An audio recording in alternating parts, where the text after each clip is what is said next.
Hello welcome back Aisha's കിച്ചണിലേക്ക് എല്ലാവർക്കും സ്വാഗതം. ഇന്ന് വന്നിട്ടുള്ളത് ഒട്ടുമിക്ക പേർക്കും ഒത്തിരി ഫേവറേറ്റ് ആയിട്ടുള്ള രണ്ട് ഐറ്റംസിൻ്റെ റെസിപ്പീസും കൊണ്ടാണ്. ചിക്കൻ സോസേജിൻ്റെയും അതുപോലെ ചിക്കൻ മോട്ടഡെല്ലിൻ്റെയും റെസിപ്പിയാണ് ഇന്ന് ഷെയർ ചെയ്യാൻ പോകുന്നത്. അതുപോലെ ഈ രണ്ട് ഐറ്റംസും നമ്മൾ പുറത്തുനിന്ന് വാങ്ങിച്ച് കഴിക്കുന്നത് അത്ര ഹെൽത്തി ഒന്നുമല്ല, കാരണം അതിൽ ചേർക്കുന്ന ചേരുവകളൊക്കെ ഉണ്ട്. അപ്പം നമുക്ക് വളരെ ഹെൽത്തി ആയിട്ട് തന്നെ അതുപോലെ ഭയങ്കര സിമ്പിളായിട്ട് തന്നെ നമുക്ക് ഇത് വീട്ടിലുണ്ടാക്കാൻ പറ്റും. അപ്പോൾ അതെങ്ങനെയെന്ന് കാണിക്കുന്ന വീഡിയോ ആണ് ഇന്ന് നിങ്ങളുമായിട്ട് ഷെയർ ചെയ്യാൻ പോകുന്നത്. അപ്പോൾ കുട്ടികളുടെ വീട്ടിലാണെങ്കിൽ പ്രത്യേകിച്ച് ഈ രണ്ട് റെസിപ്പീസ് ഒന്ന് ട്രൈ ചെയ്ത് നോക്കാം കേട്ടോ. അടിപൊളി റെസിപ്പിയാണ്. അതുപോലെ നമ്മുടെ ചാനൽ ഇതുവരെ സബ്സ്ക്രൈബ് ചെയ്യാത്തവരുണ്ടെങ്കിൽ നിങ്ങൾക്ക് ചാനൽ ഇഷ്ടമാവുന്നുണ്ടെങ്കിൽ ഒന്ന് സബ്സ്ക്രൈബ് ചെയ്യണേ. അവിടെ കന്നൊരു സബ്സ്ക്രൈബ് ഒന്ന് പ്രസ് ചെയ്യുക. അതിൻ്റെ കൂടെ ചെറിയൊരു ബെല്ലൈക്കൺ ഉണ്ട്, അതുകൂടെ ഒന്ന് പ്രസ് ചെയ്യുക. അപ്പോൾ ഇതുപോലെ കാണാം. ഇതിൽ ഓൾ വേണം പ്രസ് ചെയ്യാൻ. അപ്പോൾ ശരി, നമുക്ക് ഇന്നത്തെ റെസിപ്പി നോക്കാം. ഞാൻ ചിക്കൻ സോസേജും ചിക്കൻ മോട്ടഡെല്ലയും കൂടി ഒരുമിച്ചാണ് ഉണ്ടാക്കുന്നത്. ഒരേ മാവാണ് നമുക്കിതിലോട്ട് വേണ്ടത്. അപ്പോൾ അതിനായിട്ട് ഞാൻ 1/2 കിലോ ചിക്കൻ്റെ ഇറച്ചി പീസ് എടുത്തിട്ടുണ്ട്. ചിക്കൻ്റെ ബ്രസ്റ്റ് പീസ് എടുക്കുന്നതിലും കൂടുതൽ നല്ലത് ചിക്കൻ ബ്രസ്റ്റ് പീസാണ് കിട്ടുന്നതെങ്കിൽ അത് എടുത്തോളൂ. അതിനേക്കാളും നല്ലത് ചിക്കൻ ലെഗിൽ നിന്ന് അതിൻ്റെ ഇറച്ചി പീസ് എടുക്കുന്ന, അല്ലെങ്കിൽ ചിക്കൻ തൈസൊക്കെ ഉണ്ടാവില്ല, അതിൻ്റെ ഇറച്ചി പീസ് എടുക്കുന്നതായിരിക്കും കേട്ടോ. അപ്പോൾ നന്നായിട്ട് കഴുകി വെള്ളമൊക്കെ നന്നായിട്ട് ഡ്രെയിൻ ചെയ്തിട്ട് വേണം ബ്ലെൻഡറിൻ്റെ ജാറിലോട്ട് ഇട്ട് കൊടുക്കാൻ. 1/2 കിലോ ഇറച്ചി പീസ് ഉണ്ട് കേട്ടോ അത്. അപ്പം ചെറിയ കഷ്ണങ്ങളാക്കിയിട്ട് ഞാനിതൊന്ന് ബ്ലെൻഡ് ചെയ്തെടുക്കുന്നുണ്ട്. നന്നായിട്ട് കഴുകിയിട്ട് അതിൻ്റെ വെള്ളമൊക്കെ ഡ്രെയിൻ ചെയ്തിട്ട് വേണം ഇതുപോലെ പേസ്റ്റാക്കി എടുക്കാൻ കേട്ടോ. വെള്ളത്തോട് കൂടി ചെയ്തിട്ടുണ്ടെങ്കിൽ നമ്മുടെ മാവ് ഭയങ്കര ലൂസാവും, അപ്പോൾ നമുക്കൊന്നും ചെയ്യാൻ പറ്റില്ല. അപ്പോൾ വെള്ളം ഒട്ടും ഇല്ലയെന്ന് ഉറപ്പ് വരുത്തിയിട്ട് വേണം ഇതുപോലെ ബ്ലെൻഡ് ചെയ്തെടുക്കാൻ. ഒട്ടും തന്നെ വെള്ളം ഒഴിക്കും ചെയ്യരുത്. അപ്പോൾ നല്ലോണം അരച്ചെടുത്തിട്ടുണ്ട് കേട്ടോ. നമ്മൾ കബാബ് ഉണ്ടാക്കുമ്പോൾ അരച്ചയിലും കുറച്ചുകൂടെ കൂടുതൽ അരച്ചിട്ടുണ്ട് കേട്ടോ. ഇനി ഇതിലോട്ട് ഞാൻ 1 ടീസ്പൂണ് 1/2 കിലോ ചിക്കൻ്റെ ഇറച്ചി പീസിലോട്ടാണ് 1 ടീസ്പൂണ് കുരുമുളക് പൊടി ചേർത്തിട്ടുള്ളത്. ഞാൻ വൈറ്റ് പെപ്പർ പൗഡറാണ് ചേർത്തിട്ടുള്ളത്. പിന്നെ 1 ടീസ്പൂണ് ഗാർലിക് പൗഡർ ചേർക്കുന്നുണ്ട്. എല്ലാം 1 ടീസ്പൂണിൻ്റെ കണക്കിലാട്ടോ ഞാൻ പറയുന്നത്. പിന്നെ 1 ടീസ്പൂണ് ജിഞ്ചർ പൗഡർ ചേർക്കുന്നുണ്ട്. അപ്പോൾ ഗാർലിക് പൗഡറും ജിഞ്ചർ പൗഡറും ഇല്ലെങ്കിൽ ഇഞ്ചി വെളുത്തുള്ളി പേസ്റ്റ് ആക്കിയിട്ട് ഇതിലോട്ട് ചേർത്ത് കൊടുക്കുക കേട്ടോ. നല്ലോണം പേസ്റ്റ് ആക്കി എടുക്കണം, കഷ്ണങ്ങളൊന്നും കടിക്കാൻ പാടില്ല. പിന്നെ 1 ടീസ്പൂണ് കാശ്മീരി ചില്ലി പൗഡറാണ് ചേർത്തിട്ടുള്ളത്. ശരിക്കും ഇതിലോട്ട് ചേർക്കേണ്ടത് 1 ടീസ്പൂണ് പാപ്രിക്ക കേട്ടോ. അപ്പോൾ പാപ്രിക്ക ഉണ്ടെങ്കിൽ അത് ചേർക്കുക, അല്ലെങ്കിൽ കാശ്മീരി ചില്ലി പൗഡർ ആയാലും മതി. പിന്നെ ഒരു ടീസ്പൂൺ നിറയെ വേണ്ട, 1/4 ടീസ്പൂണോളം ഉപ്പ് ചേർത്ത് കൊടുക്കുന്നുണ്ട്. ഉപ്പ് കൂടി പോകണ്ട, കുറച്ച് മാത്രം ചേർക്കുക. അതുപോലെ ഒറിഗാനോ 1/4 ടീസ്പൂൺ ചേർത്താൽ മതി. അതുപോലെ തൈം, ഇത് രണ്ടും 1/4 ടീസ്പൂൺ വീതം ചേർത്ത് കൊടുക്കുക. ഇത് രണ്ടും ഇല്ല എന്നാണെങ്കിൽ സ്കിപ്പ് ചെയ്യുക കേട്ടോ. ഒറിഗാനോ മാക്സിമം കുറച്ച് ചേർത്ത് കൊടുക്കാൻ നോക്കുക, ഇല്ലെങ്കിൽ ഒഴിവാക്കാം. അപ്പോൾ ഇത് നല്ലോണം പേസ്റ്റ് ആക്കിയിട്ട് ഒന്നുകൂടെ അരച്ചെടുക്കട്ടോ. വല്ലാണ്ട് ഇങ്ങോട്ട് പേസ്റ്റ് ആക്കി എടുക്കേണ്ട, ഓൾറെഡി നമ്മൾ പേസ്റ്റ് ആക്കിയതാണല്ലോ. അപ്പോൾ ഒന്നുകൊണ്ട് എല്ലാം കൂടി കമ്പൈൻ ആയിട്ട് കിട്ടിയാൽ മതി. എന്നിട്ട് ഒരു പാത്രത്തിലോട്ട് ഇട്ട് കൊടുക്കുക. ഇപ്പോൾ ഇതിൽ ഒറിഗാനും തൈമും ആയിരിക്കും കൂടുതൽ പേർക്കും കിട്ടാത്തത്. അപ്പോൾ അതിന് പകരം നിങ്ങൾക്ക് വേണമെങ്കിൽ ചിക്കൻ മസാല പൗഡർ എന്തെങ്കിലും ഉണ്ടെങ്കിൽ അതൊന്ന് ചേർത്ത് കൊടുക്കുക. ഒരു ഫ്ലേവർ എൻഹാൻസ് ചെയ്യാൻ വേണ്ടി നമ്മളതൊക്കെ ചേർക്കുന്നത് കേട്ടോ. എന്നിട്ട് ഒരു പ്ലേറ്റിലോട്ട് മാറ്റിയത്, എന്നിട്ട് അതിലോട്ട് അതൊന്ന് മാവ് കുറച്ചൊന്ന് പേസ്റ്റ് പരുവത്തിലല്ല, ഒന്ന് മാവ് പരുവത്തിലാക്കിയെടുക്കാൻ വേണ്ടിയിട്ട് 2 ടേബിൾ സ്പൂണ് മൈദയും 1 ടേബിൾ സ്പൂണ് കോൺഫ്ലോറും കൂടി ചേർത്ത് കൊടുത്തിട്ട് ഒന്ന് കമ്പൈൻ ചെയ്ത് കൊടുക്കുക. പിന്നെ മൈദയും കോൺഫ്ലോറും കൂടി പോരുത്. 1/2 കിലോ ചിക്കനിലോട്ട് 2 ടേബിൾ സ്പൂണ് മൈദ, 1 ടേബിൾ സ്പൂണ് കോൺഫ്ലോർ, ഈ അളവിൽ തന്നെ എടുക്കുക കേട്ടോ. അപ്പോൾ കൂടി പോയിട്ടുണ്ടെങ്കിൽ നമ്മുടെ സോസേജിൻ്റെയും അതുപോലെ മോട്ടഡെല്ലിൻ്റെയും ഒരു ടെക്സ്ചർ തന്നെ മാറിപ്പോവും. അതൊന്ന് ശ്രദ്ധിക്കുക, കൂടുതലാവരുത്. കൈകൊണ്ട് നന്നായിട്ടൊന്ന് കുഴച്ചെടുക്കണം. അതിനായിട്ട് ഞാൻ 1 ടേബിൾ സ്പൂണ് സൺഫ്ലവർ ഓയിൽ ഇതിലോട്ട് ചേർത്ത് കൊടുക്കുന്നുണ്ട്. കയ്യിലൊന്ന് ഗ്രീസ് ചെയ്ത ശേഷം വേണം തേച്ച് കൊടുക്കാൻ വേണ്ടിയിട്ട്. അതുപോലെ തന്നെ പിന്നെ നമ്മൾ സാധാരണയായിട്ട് സോസേജ് പുറത്തുനിന്ന് വാങ്ങിക്കുന്നതിലൊക്കെ അവർ പിഗിൻ്റെ ഫാറ്റ് ഒന്ന് കൊഴുപ്പ് കൂടാൻ വേണ്ടിയിട്ട് ചേർക്കും, അല്ലെങ്കിൽ ചിക്കൻ്റെ തൊലി ഉണ്ടല്ലോ, സ്കിന്ന്, അത് പേസ്റ്റ് ആക്കിയിട്ട് ചേർത്ത് കൊടുക്കും. അതൊക്കെയാണ് ഈ സോസേജിലും ഇതിലൊക്കെ ചേർക്കുന്നത്, നല്ലൊരു കൊഴുപ്പും അതിന് നല്ലൊരു സോഫ്റ്റ്നെസ്സൊക്കെ കിട്ടാൻ വേണ്ടിയിട്ട്. പക്ഷെ അതൊന്നും നമ്മളിപ്പോൾ ഇവിടെ ചേർക്കുന്നില്ല. അപ്പോൾ അതിന് പകരം നമുക്ക് ഓയിൽ ചേർത്ത് കൊടുക്കുക. അപ്പം ആ ഒരു എക്സാക്റ്റ് ടേസ്റ്റ് കിട്ടുന്നില്ലെങ്കിലും നമുക്ക് നല്ല ഹെൽത്തി ആയിട്ട് ഏകദേശം സെയിം ടേസ്റ്റിൽ നമുക്കിത് രണ്ടും ഉണ്ടാക്കാൻ പറ്റും വീട്ടിൽ. ഇനി ഞാനിതൊരു വേറൊരു ബൗളിലേക്ക് മാറ്റുകയാണ്. ഇങ്ങനെ കാണുമ്പോൾ നല്ലോണം ഒട്ടി പിടിച്ച പരുവൊക്കെ ഉണ്ടാവും. അപ്പോൾ നമുക്കൊരു വേറൊരു ബൗളിലേക്ക് മാറ്റാം. ആദ്യം ആ ഒരു ബൗളിൽ കുറച്ച് ഓയിൽ സ്പ്രെഡ് ചെയ്തിട്ട് വേണം ഇത് മാറ്റി കൊടുക്കാൻ വേണ്ടിയിട്ട്. അപ്പോൾ തന്നെ നിങ്ങൾക്ക് ആ ഒരു ടെക്സ്ചറിൻ്റെ മാറ്റം മനസ്സിലാവും. ആ ഒട്ടി പിടിച്ച പരുവൊക്കെ മാറിയിട്ട് നല്ലൊരു എന്താ പറയുക, നല്ലൊരു മാവ് പരുവത്തിലായി കിട്ടിയിട്ടുണ്ടാവും. അപ്പോൾ ഇപ്പം കയ്യിൽ നിന്ന് ഒട്ടി പിടിക്കുന്ന പരുവൊക്കെ പോയിട്ടുണ്ട്. അപ്പോൾ അതുകൊണ്ട് തന്നെ ഒരുപാട് മൈദപ്പൊടിയോ അല്ലെങ്കിൽ കോൺഫ്ലോർ ചേർക്കരുത്. അപ്പം ഒരു ചെറിയൊരു സ്റ്റിക്കിനെസ് ഉണ്ടാവും. ഞാനത് ഡീറ്റെയിൽ ആയിട്ട് പറയാൻ വേണ്ടിയിട്ടാണ് ആ ഒരു സ്റ്റിക്കിനെസ്സൊക്കെ നിങ്ങളുമായിട്ട് ഷെയർ ചെയ്തത്. അല്ലെങ്കിൽ നേരെ നമുക്ക് ആ ട്രാൻസ്ഫോർമേഷൻ കാണിച്ചാൽ മതിയാവും. അപ്പം ആദ്യം ആ ഒരു സ്റ്റിക്കിനെസ് ഉണ്ടെന്ന് വിചാരിച്ചിട്ട് ഒരുപാട് മൈദ ഒന്നും ചേർക്കരുത് കേട്ടോ. അപ്പോൾ നല്ല പരുവത്തിൽ കിട്ടിയിട്ടുണ്ട്. ഒരു 3 ടേബിൾ സ്പൂണോളം ഓയിൽ ചേർത്തിട്ടുണ്ടാവും. ഇനി ഇത് നമ്മൾ സോസേജിൻ്റെ പരുവത്തിൽ റോൾ ചെയ്തെടുക്കാനും അതുപോലെ മോട്ടറെല്ലൻ്റെ ഷേപ്പിലാക്കി എടുക്കാനും നമ്മൾ യൂസ് ചെയ്യുന്ന ഒരു സംഭവമാണ് വാഴയില. വാഴയില ഇതിലോട്ട് മസ്റ്റാട്ടോ. വാഴയിലയിൽ നമ്മളിത് ഉണ്ടാക്കിയെടുക്കുന്നത് സാധാരണയായിട്ട് ഞാൻ കണ്ടിട്ടുള്ളത് ക്ലിങ് ഫിലിമിൽ അതുപോലെ നമ്മുടെ അലുമിനിയം ഫോയിൽ അതിൽ വെച്ചിട്ടൊക്കെയാണ് ഇത് റോൾ ചെയ്തെടുത്തത് കണ്ടിട്ടുള്ളത്. അപ്പം അങ്ങനെ ചെയ്യുമ്പോൾ ഒത്തിരി അൺഹെൽത്തിയാണ് അങ്ങനെ ചെയ്യുന്നത്. അപ്പോൾ അതുകൊണ്ടാണ് ഞാനിപ്പോൾ വാഴയില എടുക്കുന്നത്. അപ്പോൾ വാഴയില ആദ്യം ഒന്ന് വാട്ടിയെടുക്കണം. ചെറിയ കഷ്ണങ്ങളാക്കിയിട്ട് ഒന്ന് വാട്ടിയെടുക്കുക. അതിനുശേഷം ഇതിൽ വെച്ചിട്ട് റോൾ ചെയ്യുക കേട്ടോ. അല്ലാണ്ട് നമ്മൾ വാഴയില നേരെ നമ്മൾ റോൾ ചെയ്യാൻ എടുത്തിട്ടുണ്ടെങ്കിൽ പൊട്ടിപ്പോവാണ്ടിരിക്കാൻ വേണ്ടിയിട്ടാണ് ആദ്യം വാട്ടിയെടുക്കുന്നത് കേട്ടോ. അപ്പോൾ ചെറിയ ചെറിയ പീസാക്കിയിട്ടാണ് ആദ്യം വാട്ടിയെടുക്കുന്നത്. നന്നായിട്ട് കഴുകി എടുത്തിട്ടുണ്ട്, എന്നിട്ടാണ് വാട്ടുന്നത്.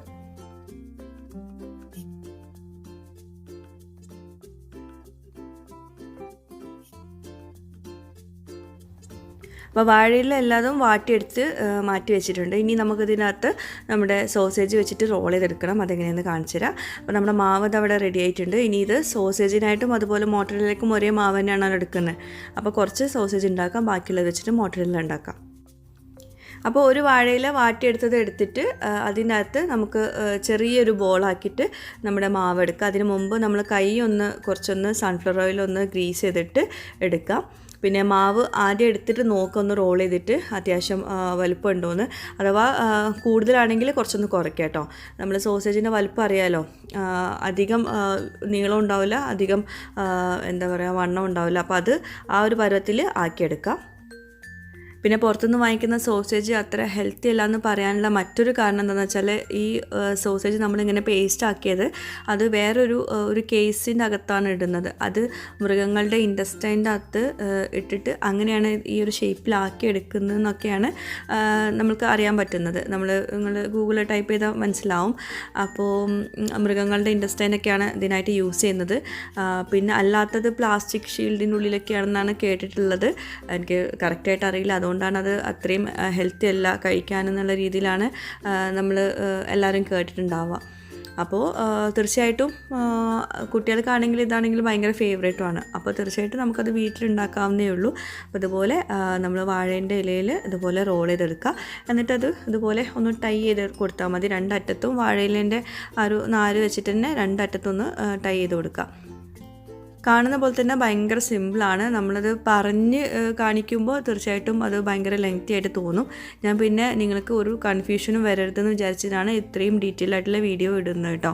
കാരണം ഈ സോസേജിൻ്റെ ഇതുപോലത്തെ വീഡിയോ യൂട്യൂബ് മലയാളത്തിൽ അധിക പേരെന്നല്ല ഇങ്ങനെ വാഴയിലയിൽ റോൾ ചെയ്തൊന്നും കണ്ടിട്ടില്ല, ട്രൈ ചെയ്തിട്ടില്ല എന്ന് വിചാരിക്കുന്ന ആരും. അപ്പോൾ അതുകൊണ്ട് തന്നെ എന്താ പറയുക, ഫസ്റ്റ് ടൈം ആയിരിക്കും യൂട്യൂബ് മലയാളത്തിൽ ഇതുപോലെ ഒരു വീഡിയോ. അപ്പോൾ അതുകൊണ്ട് നിങ്ങൾക്ക് കൺഫ്യൂഷൻ വരരുതെന്ന് വിചാരിച്ചിട്ടാണ് ഡീറ്റെയിൽ ആയിട്ട് തന്നെ ഷെയർ ചെയ്യുന്നത് കേട്ടോ. അപ്പോൾ രണ്ടറ്റവും നന്നായിട്ട് ടൈറ്റായിട്ട് കെട്ടി കൊടുക്കുക.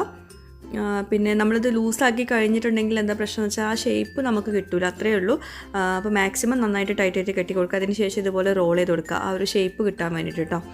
ഇനിയിപ്പോൾ ഷേപ്പൊന്നും മാറിപ്പോയാലും കുഴപ്പമൊന്നുമില്ല, നമ്മളെല്ലാം കഴിക്കുന്നത് എന്തായാലും ആ ഒരു ടേസ്റ്റും ആ ഒരു ടെക്സ്ചറും കിട്ടിയാൽ മതിയല്ലോ. അപ്പോൾ അതാ ഒരെണ്ണം റെഡി ആയിട്ടുണ്ട്. ഇതേപോലെ തന്നെ ബാക്കിയെല്ലാതും ചെയ്തെടുക്കുക. പിന്നെ ഞാനിപ്പോൾ ഉണ്ടാക്കിയതും കുറച്ച് വണ്ണം കൂടിയിട്ടുണ്ട്. അപ്പോൾ അതിനേക്കാളും കുറച്ചുകൂടെ വണ്ണം കുറയ്ക്കുക. കാരണം നമ്മൾ സോസേജിൻ്റെ ഒരു വണ്ണം അറിയാമല്ലോ, കുറച്ചുകൂടെ തിന്നായിരിക്കും. അപ്പോൾ ആ ഒരു തിക്നെസ്സിൽ തന്നെ ഉണ്ടാക്കിയെടുക്കുക.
അപ്പം ഞാനൊരു 5 സോസേജാണ് ഉണ്ടാക്കിയിട്ടുള്ളത്. ബാക്കിയുള്ളത് കൊണ്ട് നമുക്ക് ബാക്കിയുള്ള മാവ് വെച്ചിട്ട് നമുക്ക് മോട്ടഡെല്ല ഉണ്ടാക്കിയെടുക്കാം. അപ്പോൾ അതിനായിട്ട് കുറച്ച് വലിയ വാഴയില എടുത്തിട്ടുള്ളത്, അത് വാട്ടിയെടുത്തിട്ടുണ്ട്. അപ്പോൾ ഇനി ഈ ഒരു മാവ് ഒരു സിലിണ്ടറിക്കൽ ഷേപ്പിൽ, അത്യാവശ്യം വണ്ണത്തിൽ സിലിണ്ടറിക്കൽ ഷേപ്പിലാക്കിയെടുക്കണം. മോട്ടഡെല്ല കണ്ടിട്ടുണ്ടാവും എന്ന് വിചാരിക്കുന്നു, ഇവിടെ UAE കിട്ടുന്നുണ്ട്. ഞാൻ വേറൊരു വ്ളോഗിലും അത് ഷെയർ ചെയ്തിട്ടുണ്ടായിരുന്നു. അതെന്താണെന്ന് വെച്ചാൽ എന്താ പറയുക, സ്റ്റീം ചെയ്തിട്ടുള്ളതാണ്. പിന്നെ അത് കുക്ക് ചെയ്യില്ല, അത് നേരെ നമ്മൾ സ്റ്റീം ചെയ്തിട്ട് നമ്മൾ ഫ്രിഡ്ജിൽ വെക്കുകയാണെങ്കിൽ നേരെ നമുക്ക് സാൻഡ്വിച്ച് പോലെയൊക്കെ ആക്കിയിട്ട് അപ്പോൾ തന്നെ കഴിക്കാം. ഒരു 2 ദിവസത്തിനകത്ത് തന്നെ കഴിച്ച് തീർക്കണം എന്നാണ് പറയുക. പക്ഷേ നമ്മളിപ്പോൾ ഇത് വീട്ടിലുണ്ടാക്കിയത് കൊണ്ട് തന്നെ നമുക്ക് ഉണ്ടാക്കിയ പാടെ തന്നെ കഴിക്കുന്നതായിരിക്കും നല്ലത്. നമ്മളിതിൽ വേറെ പ്രിസർവേറ്റീവ്സ് ഒന്നും ആഡ് ചെയ്യുന്നില്ലല്ലോ. പുറത്തുനിന്ന് വാങ്ങിക്കുന്നതാണെങ്കിൽ അതിൽ പ്രിസർവേറ്റീവ്സ് ഒക്കെ ഉണ്ടാവും. അപ്പോൾ അതുകൊണ്ട് തന്നെ പെട്ടെന്ന് കഴിച്ച് തീർത്തില്ലെങ്കിൽ കുഴപ്പമില്ല. പക്ഷേ ഇത് പെട്ടെന്ന് തന്നെ കഴിച്ച് തീർക്കാം കേട്ടോ. അപ്പോൾ ഇതുപോലെ റോൾ ചെയ്തെടുക്കാം. നല്ല ടൈറ്റായിട്ട് റോൾ ചെയ്തെടുക്കുക കേട്ടോ. ആ ഒരു ഷേപ്പ് കിട്ടാൻ വേണ്ടിയിട്ട് നമ്മൾ നല്ല ടൈറ്റായിട്ട് റോൾ ചെയ്തെടുക്കുന്നത്. എന്നിട്ട് നേരത്തെ ചെയ്ത പോലെ തന്നെ 2 അറ്റത്തും നമ്മൾ വാഴയിലയുടെ നാര് വെച്ചിട്ട് തന്നെ കെട്ടിക്കൊടുക്കുക. നല്ല ടൈറ്റായിട്ട് തന്നെ കെട്ടിക്കൊടുക്കുക. നമുക്ക് ഈ മോട്ടഡെല്ല റൗണ്ട് ഷേപ്പിൽ കട്ട് ചെയ്തെടുക്കാനുള്ളതാണ്. അപ്പോൾ അതുകൊണ്ട് തന്നെ ആ ഒരു രീതിയിൽ തന്നെ ഇങ്ങനെ ടൈ ചെയ്ത് കൊടുക്കുക. പിന്നെ സോസേജിൻ്റെ ടേസ്റ്റും അതുപോലെ മോട്ടഡെല്ലിൻ്റെ ടേസ്റ്റും രണ്ടും ഡിഫറെൻ്റ് തന്നെയാണ്. പക്ഷേ ഞാൻ രണ്ടും ഒരേ മാവ് എടുക്കാൻ കാരണം എന്താണെന്ന് വെച്ചാൽ നമ്മൾ രണ്ടും ഇനിയിപ്പം സെപ്പറേറ്റ് കാണിച്ചാൽ നിങ്ങൾക്ക് വീണ്ടും കൺഫ്യൂഷൻ ആവും. അതായത് ഈ മോട്ടഡെല്ലയ്ക്ക് ഒരു ഒറിഗാനോൻ്റെ ടേസ്റ്റൊക്കെ മുന്നിട്ട് നിൽക്കും, പക്ഷേ സോസേജിൽ ഒറിഗാനോ ടേസ്റ്റ് അത്ര ഉണ്ടാവില്ല. അപ്പോൾ ഞാൻ രണ്ടിനും കൂടി ഈക്വലായിട്ട് ഒരേപോലെ തന്നെ എടുത്തിട്ടുള്ളൂ കേട്ടോ. ഒറിഗാനോ ഒക്കെ ഒരു 1/4 ടീസ്പൂൺ എടുത്താൽ മതി, കൂടുതലാവേണ്ട. സോസേജിൽ കൂടുതൽ ഒറിഗാനോ അത്ര ടേസ്റ്റ് ഉണ്ടാവില്ല. അപ്പോൾ അത് സ്റ്റീമറിൽ വെച്ചിട്ട് നമ്മൾ സ്റ്റീം ചെയ്തെടുക്കുകയാണ്. ഞാനത് 2 ലെയറിലെ സ്റ്റീമറാണ് എടുത്തിട്ടുള്ളത്.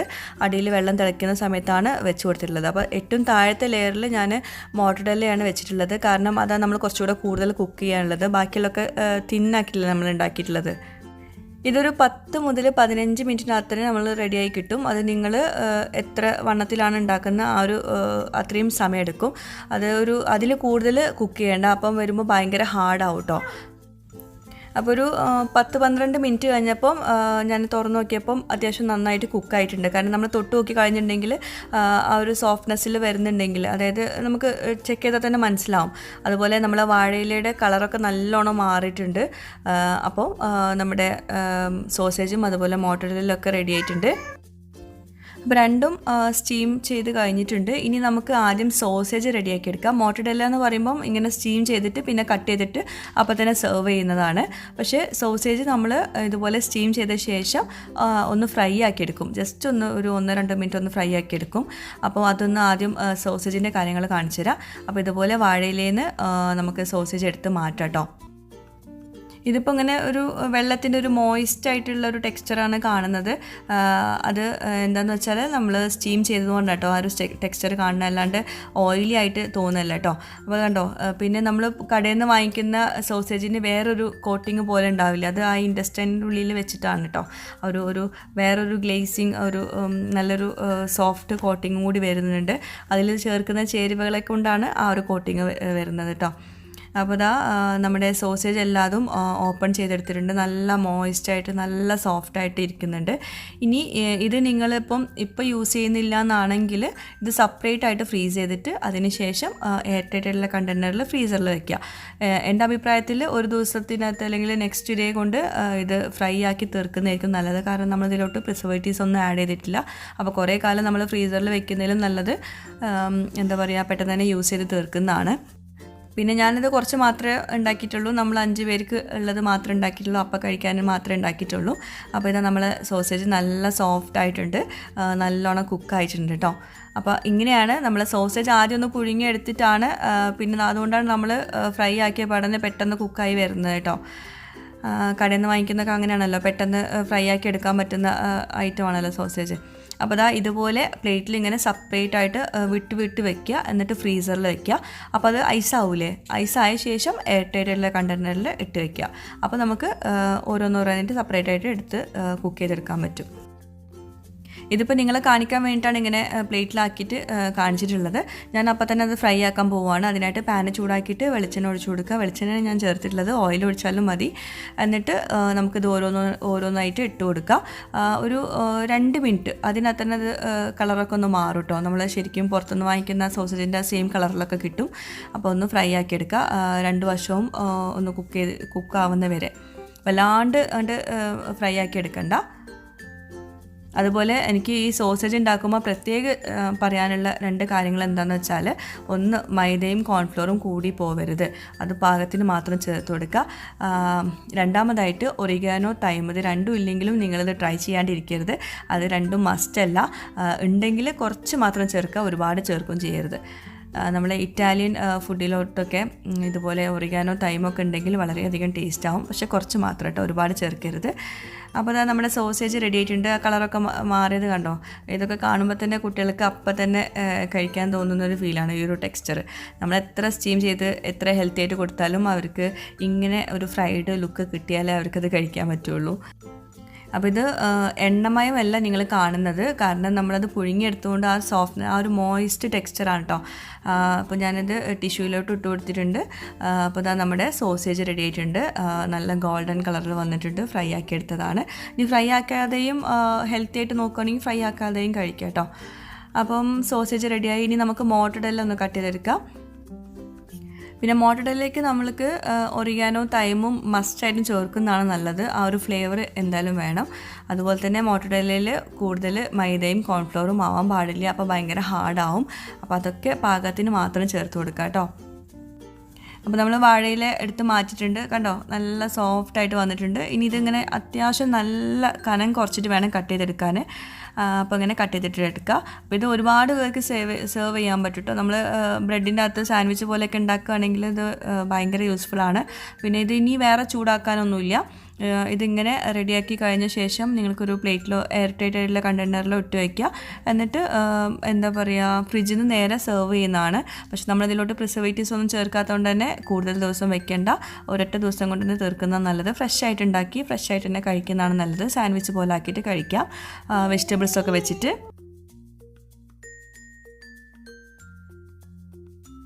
ഞാൻ മുമ്പൊരു വ്ളോഗിൽ ഈ മോർട്ടഡെല്ലിൻ്റെ കാര്യം പറഞ്ഞപ്പം ഒരുപാട് പേര് ചോദിച്ചതാണ് ഇത് എവിടെ വാങ്ങിക്കാൻ കിട്ടുമെന്നൊക്കെ. അപ്പോൾ ഇനിയിപ്പം പുറത്തുനിന്ന് വാങ്ങിക്കാൻ നോക്കണ്ട, വീട്ടിലിത് കൂളായിട്ട് ഉണ്ടാക്കാൻ പറ്റും.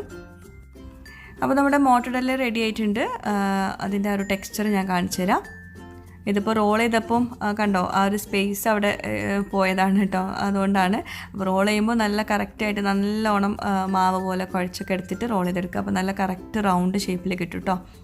അപ്പോൾ അത് നല്ല സോഫ്റ്റായിട്ട് ഇരിക്കുന്നുണ്ട്. പിന്നെ മൈദ ചേർക്കാൻ ബുദ്ധിമുട്ടുള്ളവർക്ക് ബ്രെഡിൻ്റെ ക്രംസ് ചേർത്ത് കൊടുക്കുക, ബ്രെഡ് ക്രംസ് ചേർത്ത് കൊടുക്കുക മൈദപ്പൊടിക്ക് പകരം. അപ്പോൾ അതാ നമ്മുടെ മോർട്ടഡെല്ലയും അതുപോലെ സോസേജൊക്കെ റെഡി ആയിട്ടുണ്ട്. ഇനി ഇത് എങ്ങനെയാണ് നമ്മൾ കഴിക്കുക എന്നുള്ളത് കാണിച്ചു തരാം. ഇതുപോലെ സമൂൻ എടുത്തിട്ട് അതിൻ്റെ അകത്ത് ടൊമാറ്റോ സോസ് ചേർത്തിട്ടുണ്ട്. എന്നിട്ട് നമ്മുടെ സോസേജ് കട്ട് ചെയ്ത് കാണിച്ചു തരാം കേട്ടോ. ഞാൻ പറഞ്ഞില്ല, സോസേജ് കുറച്ചൊരു എന്താ പറയുക വണ്ണം കൂടുതലാണ്. അപ്പം ഇതിപ്പോൾ ശരിക്കും പറയുകയാണെങ്കിൽ നമുക്ക് ഒരു സമൂനിൻ്റെ അടുത്തതുപോലെ കട്ട് ചെയ്തിട്ട് എടുക്കുവാണെങ്കിൽ ഒറ്റൊന്നും മതി, കട്ട് ചെയ്തിട്ട് 2 പീസാക്കി എടുക്കുവാണെങ്കിൽ. അപ്പോൾ അകത്തൊക്കെ കണ്ടോ നല്ല സോഫ്റ്റായിട്ടിരിക്കുകയാണ്. പുറമേ ഇച്ചിരി ഒന്ന് ക്രിസ്പാണ്, നമ്മൾ കടയിൽ നിന്ന് വാങ്ങിക്കുന്ന സോസേജ് പോലെ തന്നെ.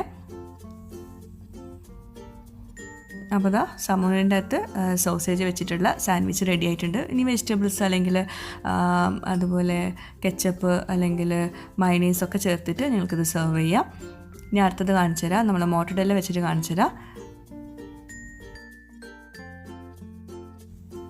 അപ്പോൾ ഒരെണ്ണം ഫ്രൈഡ് ആണെങ്കിൽ ഒരെണ്ണം എന്താ പറയുക സ്റ്റീം ചെയ്തതാണ്.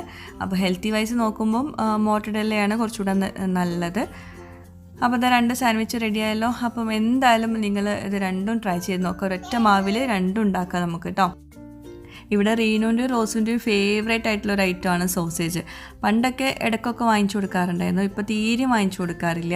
അപ്പോൾ അതുകൊണ്ട് തന്നെ സോസേജ് കഴിക്കാൻ പൂതിയാവുന്നൊക്കെ ഇങ്ങനെ പറഞ്ഞു വന്നപ്പോൾ ഞാനൊന്ന് ട്രൈ ചെയ്തതാണ്. 1-2 തവണ ട്രൈ ചെയ്തപ്പം അതിൽ എനിക്ക് ഇഷ്ടപ്പെട്ട റെസിപ്പിയാണ് ഇപ്പോൾ നിങ്ങളുമായിട്ട് ഷെയർ ചെയ്യുന്നത് കേട്ടോ. അപ്പോൾ എന്തായാലും നിങ്ങളും ട്രൈ ചെയ്ത് നോക്കുക. പെർഫെക്റ്റ് ആണ്. ഞാൻ പറഞ്ഞ പോലെ തന്നെ ചെയ്താൽ മതി. കാര്യങ്ങളൊക്കെ ഞാൻ വീഡിയോനകത്ത് വിശദമായിട്ട് കൊടുത്തിട്ടുണ്ട്. അപ്പോൾ എന്തായാലും ട്രൈ ചെയ്തിട്ട് ഫീഡ്ബാക്ക്സ് എഴുതി അറിയിക്കണം.